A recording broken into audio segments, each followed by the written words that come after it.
Well, here's a way to hit the jackpot in Las Vegas. You never have to go to the gaming tables, and the odds seem to be stacked in your favor. Unless, of course, you're spotted by the web of security cameras around you. Bill Ritter tells us about a new kind of gambler. They're rip-off artists, and you're about to see some of them get caught in the act.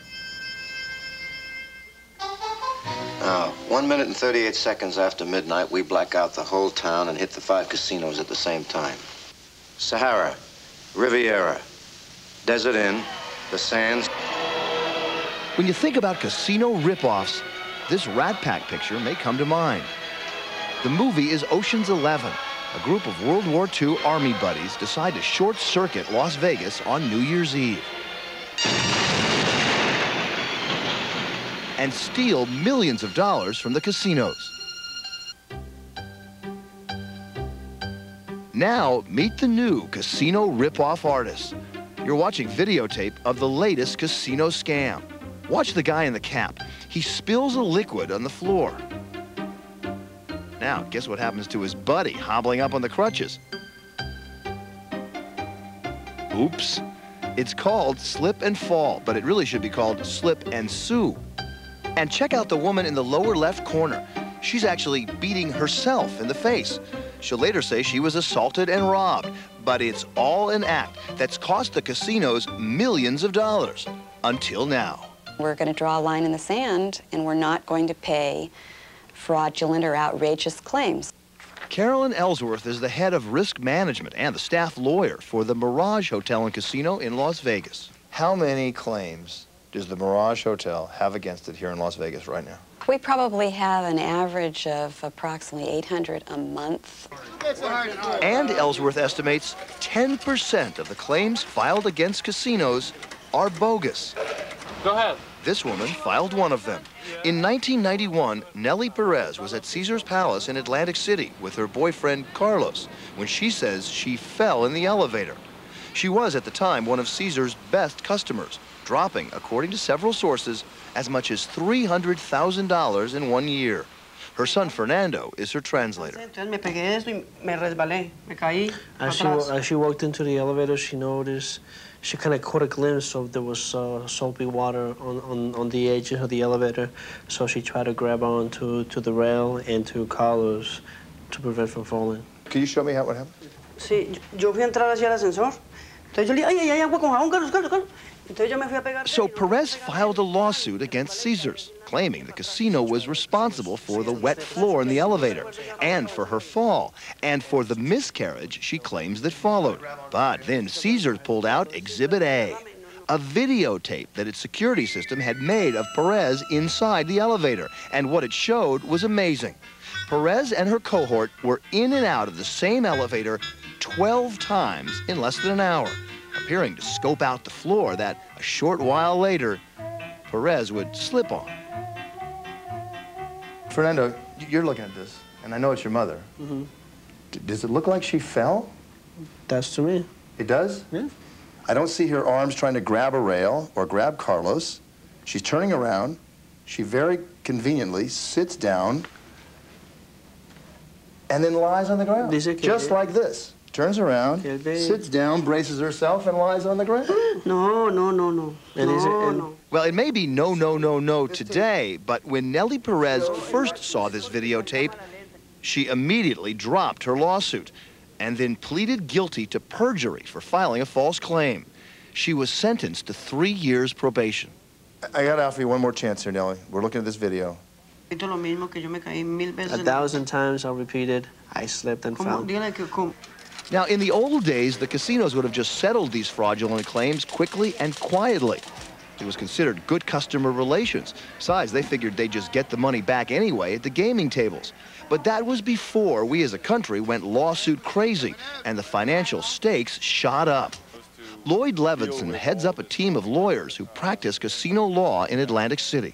When you have a claim for $10 million, so that if it went before a jury, and the jury believed that person was injured in the casino and it was the casino's fault, the casino could lose $10 million. Now, that's a lot of money in anybody's book. You don't need very many of those fraudulent claims to make out a real problem. Now, if there weren't so much money involved, and if it weren't a felony in most states to file a false claim, these scenes would actually be pretty funny. Watch this guy sit down on the escalator of a casino in Laughlin, Nevada. He later claimed he slipped and hurt his back. Then there's this guy at Palace Station Casino in Las Vegas. He smashes a cocktail glass on the floor and then carefully lays down in the glass. He claimed he slipped on the broken glass and hurt his back. Now, some scam artists seem to have a hard time figuring out where the real scene of the crime is. Look at this guy on the Strip in Las Vegas. He doesn't quite seem to know where he wants to fall, so he falls in 3 different places. He later filed a claim against the casino, saying he was injured. Do you see the subject? In casinos around the country these days, it's virtually impossible not to be photographed. Here at the Mirage Hotel in Las Vegas, they have nearly 1,000 video cameras keeping track of just about everything. You see these cameras everywhere. I can see almost 24 right here. In fact, Mirage Security is keeping track of me as I'm making this little walk from the casino into the atrium and finally here into the hotel lobby. The Mirage has spent more than $6 million on its sophisticated high-tech surveillance system. But it's not just the big casinos that are rolling the videotape. The smaller mom-and-pop shops do it too, like the family-owned Binion's Horseshoe Ranch in Las Vegas. Okay, so here we are on the 3rd floor, and where's the camera here? On this floor, I don't see it. the camera's in the exit sign. Look at that. So it's Becky right here. Binion says that since she installed a $2 million surveillance system with 655 videotape recorders, claims against the Horseshoe have dropped 90%. So if someone were to have some sort of accident, pretend to slip and fall, you'd be able to pull that tape from that camera right there and say, no, you just sat down. That's you didn't right. fall. Correct. And that saves you, what? A lot of money. A lot of money. But when you discover that someone is trying to defraud you and you capture them on tape, staging an accident, what do you do? These people are demanding money from us, and it's a total fraud, and that's a crime, and we're not going to stand still while that happens. So, yeah, we prosecute them. And if you don't believe that, just ask Hossein Hashimi. He learned the hard way just how seriously the casinos now take these slip-and-fall scams. In April 1995, Hashimi went to Bally's Casino in Atlantic City. He claims he slipped on sand at the end of this people mover and injured his neck and lower back. He asked to be compensated. Was that you, Mr. Hashimi, on the videotape? On that tape I saw it, yes, it was me. Did you try to defraud Bally's Casino No, by sir. pretending to slip and fall? No, sir. No, sir.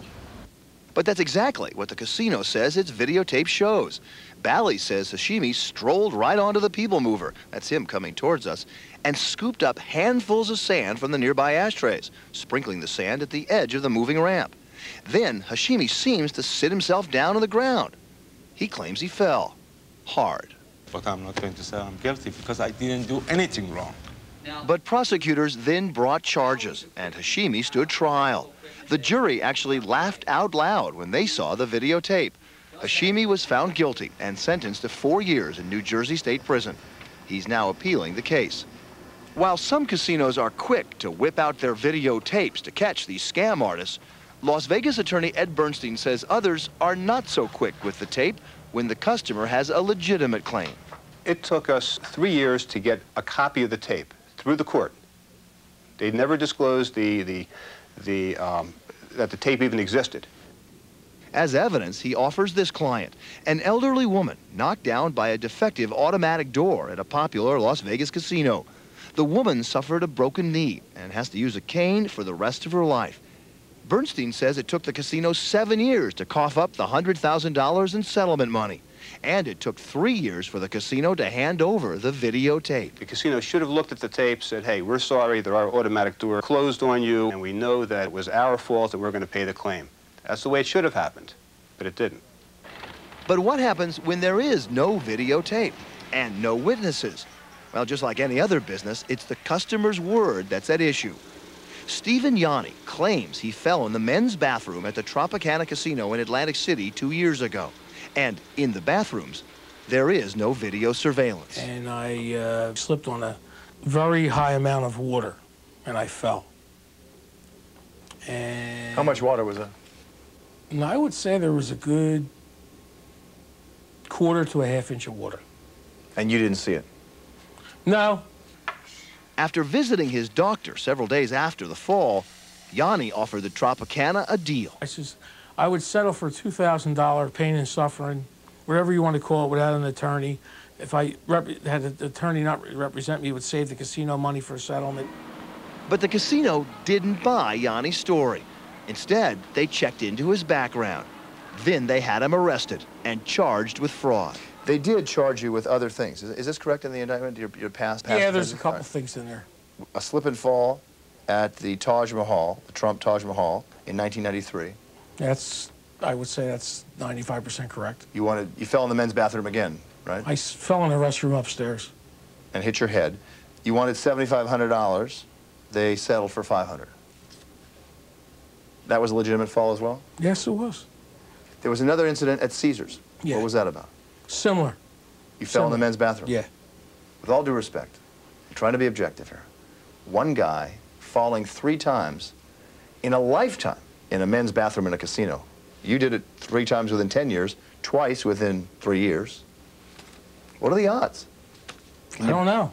Do you blame the casino? Do you understand why the casino? I blame the casino for trying to come after me and ruin my whole life. That's what I blame them for. If they didn't want to pay the claim, that's fine. They're coming after you because they're trying to make an example of people who stage accidents. They can try to make an example. They can take their best shot. I am 1,000% innocent. And Yanni will have a chance to prove that in court. He goes to trial this fall. There are and will always be, no matter how many cameras, no matter how many prosecutors, there's always people who believe that they're going to defraud a casino. And when they do, casinos will simply go to the videotape.